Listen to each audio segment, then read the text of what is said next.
নমস্কার বন্ধুরা, আপনারা সবাই কেমন আছেন? আশা করছি ভালো আছেন, সুস্থ আছেন। আজকে আপনাদের সঙ্গে একটা টিফিন রেসিপি শেয়ার করছি। আশা করছি আপনাদের খুবই ভালো লাগবে। রোজ রোজ রুটি পরোটা খেতে যখন ভালো লাগবে না, তখন কিন্তু এরকম চিড়ে আর সুজি দিয়ে এরকম একটা রেসিপি বানিয়ে নিতে পারেন। একেবারেই অল্প উপকরণেই খুবই ভালো লাগে খেতে, আর বাচ্চারা তো ভীষণই পছন্দ করবেন।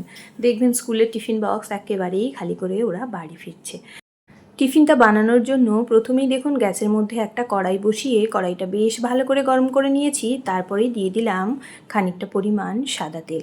এখানে তেলের পরিমাণটা কিন্তু একেবারেই অল্প ব্যবহার করবেন। এবার তেলটা ভালো করে গরম হয়ে গেলেই ফোড়নে দিয়ে দিলাম কালো সর্ষে, আর দিয়ে দিলাম কাঁচা লঙ্কা দুটো কুচি করে, আর কয়েকটা কারি পাতা। সুন্দর একটা ফ্লেভার হবে তাই। এবারেই এর মধ্যে অ্যাড করছি দেখুন একদম ঝিরিঝিরি করে আলু আর গাজর আমি একটা কুচিয়ে নিয়েছি, আর সেটাই দিয়ে দিলাম। আপনারা চাইলে বড় গ্রেটার থাকলে সেই গ্রেটারের মধ্যে গ্রেট করেও দিয়ে দিতে পারেন।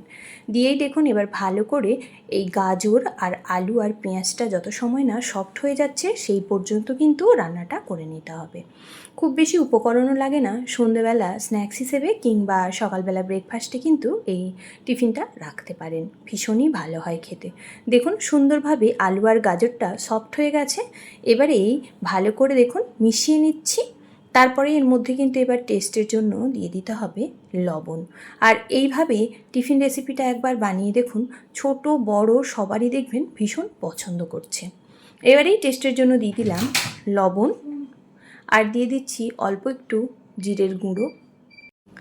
আর একেবারেই হেলদি হবে তাই দিয়ে দিলাম এর মধ্যে অল্প একটুখানি পনির হাতে গুঁড়ো করে নিয়ে দিয়ে দিয়েছি।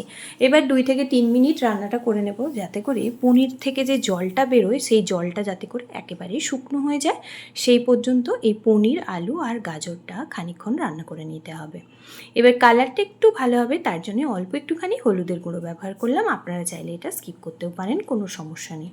দিয়ে দেখুন ভালো করে মিশিয়ে যত সময় পর্যন্ত পনিরের জলটা না শুকনো হয়ে যাচ্ছে সেই পর্যন্ত কিন্তু পুরোপুরি রান্নাটা করে নিতে হবে।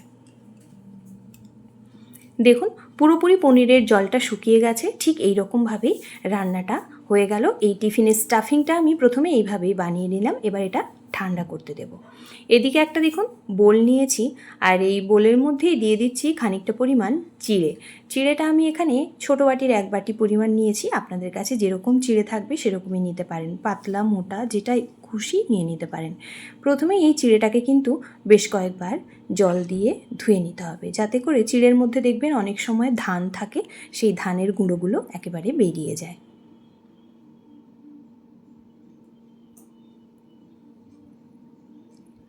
দেখুন ভালো করে এই চিড়েটা ধুয়ে নিয়েছি। এই চিড়ের ঘোড়া জলটা পুরোপুরি ফেলে দিলাম, তারপরেই চিড়েটা রেখে দিয়েছি। এবার এর মধ্যেই অ্যাড করব ছোটো বাটির 1 বাটি পরিমাণ সুজি।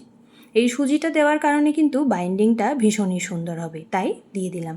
আর এদিকে আরও একটা আলু দেখুন এই যে গ্রেট করে রেখেছিলাম, এই গ্রেট করা আলুটা একেবারে জল চিপে ওর মধ্যে আমি দিয়ে দেব।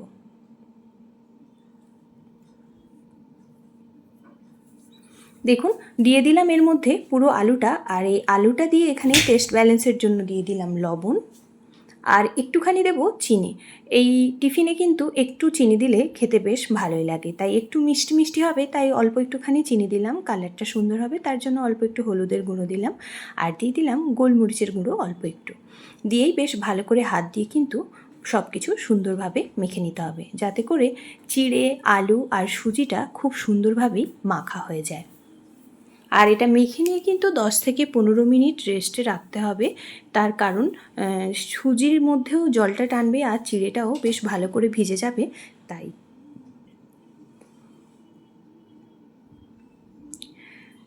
দেখুন সুন্দরভাবেই কিন্তু আলু সুজি আর চিড়েটা মাখা হয়ে গেছে। ঠিক এই রকম মাখা হবে, এরমভাবেই মেখে নিতে হবে। এর থেকে শক্ত করে মাখলে কিন্তু টিফিনটা একেবারেই শক্ত হয়ে যাবে। দেখুন ঠিক এইভাবে মেখে 10 মিনিট রেখে দেব।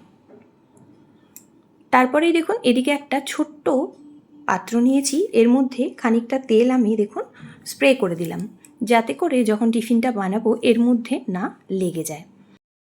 এবারই দেখুন এর মধ্যে একটা আমি বাটার পেপার বসিয়ে দিলাম, যাতে করে টিফিনটা যখনই বানাবো সুন্দরভাবে বেরিয়ে আসে। ওপর থেকে আরও একটুখানি তেল স্প্রে করে ভালো করে দেখুন পেপারের গায়ে লাগিয়ে নিচ্ছি। এইভাবে করে টিফিনটা বানালে কিন্তু খুব সুন্দরভাবে বেরোবে আর ভাঙবেও না, কিচ্ছু না। তাই এবারেই ওপর থেকে ওই যে মিশ্রণটা আমি তৈরি করে রেখেছিলাম সেটাই দিয়ে দিলাম। দিয়েই বেশ ভালো করে এরকম ছড়িয়ে দিতে হবে, যাতে করে সুন্দরভাবে প্লেন একটা শেপ তৈরি হয়।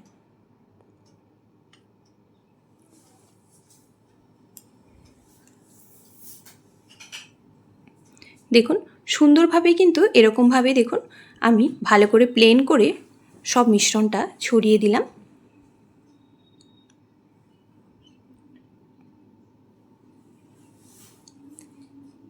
এবারেই এর মধ্যে আগে থেকে বানিয়ে রাখা স্টাফিংটা দিয়ে দিলাম।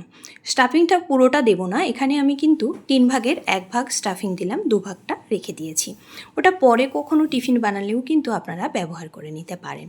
দিয়ে আবারও দেখুন ওই স্টাফিংটাও সুন্দরভাবে ছড়িয়ে দিচ্ছি, যাতে করে সব জায়গাতে সুন্দরভাবে লেগে যায়। আর ওপর থেকে টেস্টটা ভীষণ ভালো হবে, তাই অল্প একটুখানি চিজ দিয়ে দিলাম। এই চিজটা দেওয়ার কারণে কিন্তু ছোটো বাচ্চারা ভীষণ পছন্দ করবে এই টিফিনটা খেতে। আবারও এর ওপর থেকে আমি ওই মেখে রাখা সব উপকরণটা দিয়ে দিলাম। সুজি, চিড়ে আর আলুর মিশ্রণটা আবারও দিয়ে দিলাম। দিয়ে ওই একইভাবে শেপ দিয়ে নিতে হবে, যাতে করে কোনো দিকে ছড়িয়ে না যায়, সেই জন্য।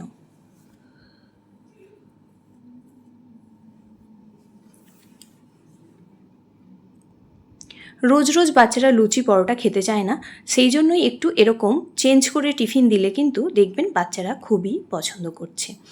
এবার আমি এটা সুন্দর করে দেখুন তৈরি করে নিয়েছি। এর ওপর থেকে একটুখানি বাটারের ফ্লেভার দেব, অল্প একটুখানি বাটার দিলাম। দিয়ে দেখুন ভালো করে আবার ওই একইভাবে সব জায়গাতে সমপরিমাণ লেগে যাবে সেরকমভাবেই বাটারটা লাগিয়ে দিচ্ছি। এখানে বলে রাখি, যে সকল বন্ধুরা আজকে আমার এই চ্যানেলটা ভিজিট করছেন, আমার এই টিফিন রেসিপিটা যদি আপনাদের দেখে ভালো লাগে, তাহলে বলবো চ্যানেলটিকে সাবস্ক্রাইব করে পাশে থাকা বেল বাটনটি প্রেস করে প্লিজ পাশে থাকবেন, যাতে করে নিত্য নতুন যে কোনো রেসিপি আমি পোস্ট করব সবার প্রথম আপনাদের কাছেই পৌঁছে যাবে। আর যদি খুব ভালো লাগে তাহলে লাইক, কমেন্ট, শেয়ার করতে কিন্তু কোনোভাবেই ভুলবেন না। দেখুন সুন্দরভাবে ব্যাটারটা লাগানো হয়ে গেছে। এবারে আমি এটা স্টিমে বসাবো। তার জন্য কড়াইতে জল দিয়ে ওপর থেকে একটা দেখুন নেট দিয়ে দিলাম, দিয়েই ওপর থেকে এই পাত্রটা বসিয়ে দেব। দিয়ে 10 থেকে 15 মিনিট কিন্তু মিডিয়াম ফ্লেমে রেখে ভালো করে সেদ্ধ করে নিতে হবে, যাতে করে স্টিমটা খুব সুন্দর হয়, সেই জন্য। পুরো 15 মিনিট রেখে দিয়েছিলাম, তারপরেই দেখুন কতটা সুন্দরভাবে টিফিনটা সেদ্ধ হয়েছে। আর সেদ্ধ হয়েছে কি করে বুঝবেন? এইরকম একটা টুথপিক কিংবা আপনার কাছে যদি এরকম ধরনের একটা স্টিক থাকে, এরকম মাঝখান থেকে ফুটো করে দেখবেন গায়ের মধ্যে একটুও লেগে থাকবে না, তখনই বুঝবেন একেবারেই রেডি। এবারেই আমি এটা নামিয়ে ঠান্ডা করে নেব 10 থেকে 15 মিনিট। দেখুন ঠান্ডা করে নিয়েছি, তারপরেই কতটা সুন্দরভাবে ধার থেকে এমনিই ছেড়ে গেছে। এবারে এই অবস্থাতেই আমি এটা একটা পাত্রের মধ্যে তুলে নেব। প্লেটের মধ্যে উল্টো করলেই দেখবেন সুন্দরভাবেই ছেড়ে আসছে, কোনোভাবেই তলাতেও লেগে যাবে না আর ধারেও লেগে যাবে না। দেখুন কতটা সুন্দরভাবেই টিফিনটা বেরিয়ে এসেছে।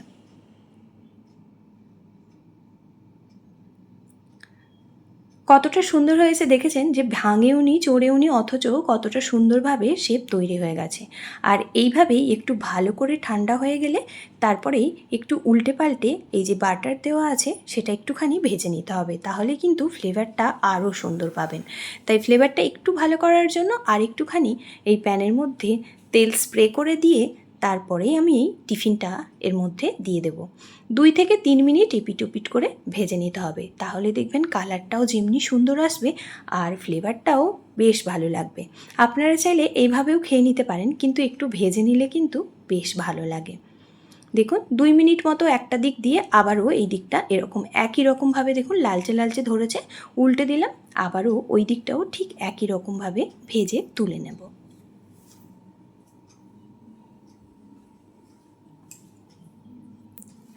দেখুন তুলে নিলাম। এবারে এই গরম গরম সসের সঙ্গে কিংবা বাদামের চাটনির সঙ্গে পরিবেশন করতে পারেন, ভীষণই সুন্দর লাগে। দেখুন কতটা সুন্দর দেখতে হয়েছে। এবারে আপনাদের একটুখানি কেটে দেখাই, তাহলেই বুঝতে পারবেন যে ভেতর আর বার কত সুন্দরভাবে তৈরি হয়েছে।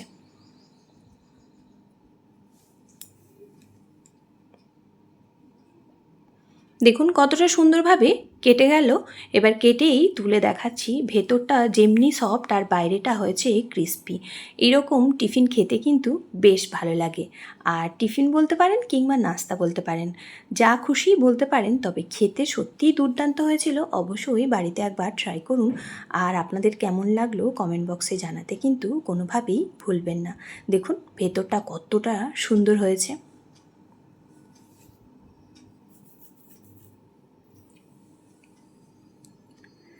যে সকল বন্ধুরা এখনও পর্যন্ত আমার ভিডিওটা দেখছেন তাদের জন্য রইল অসংখ্য ধন্যবাদ।